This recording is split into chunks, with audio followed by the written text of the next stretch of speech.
desconfortável, super desconfortável. Eu não tenho nem o que falar sobre isso. Wagner, o comerciante que vendeu um imóvel que não era dele, fala em parcelar a dívida de 16 mil reais.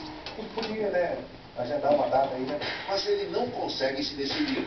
Primeiro, sugere dividir em 10 vezes. Depois, 30 reais.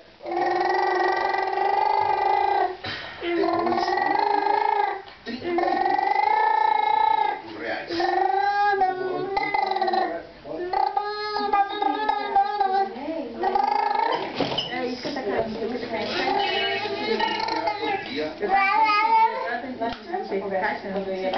Semana que vem, mês que vem. Então, isso aí não funciona pra mim.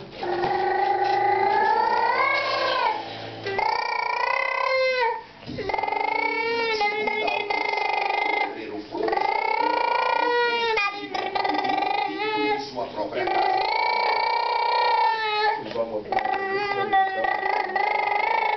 Isso fica...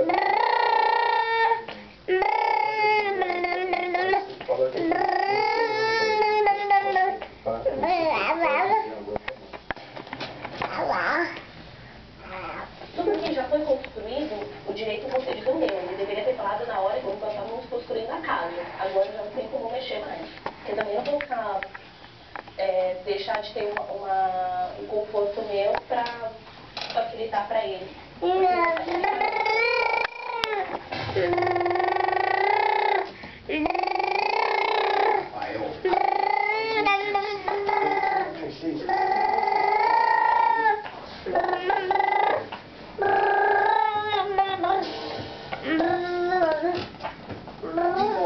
Conciliação o comerciante Wagner evita se comprometer. A conciliadora Gisele 2 anos para realista acaba. Mas antes de Wagner responder se aceita, Gisele alerta: se o acordo não for cumprido, a pessoa pode ir direto pedir para que a justiça jurídica. os bens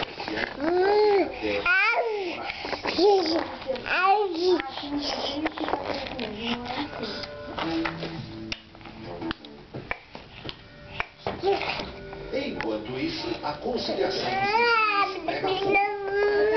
Você quer dar casa para tudo outra de novo?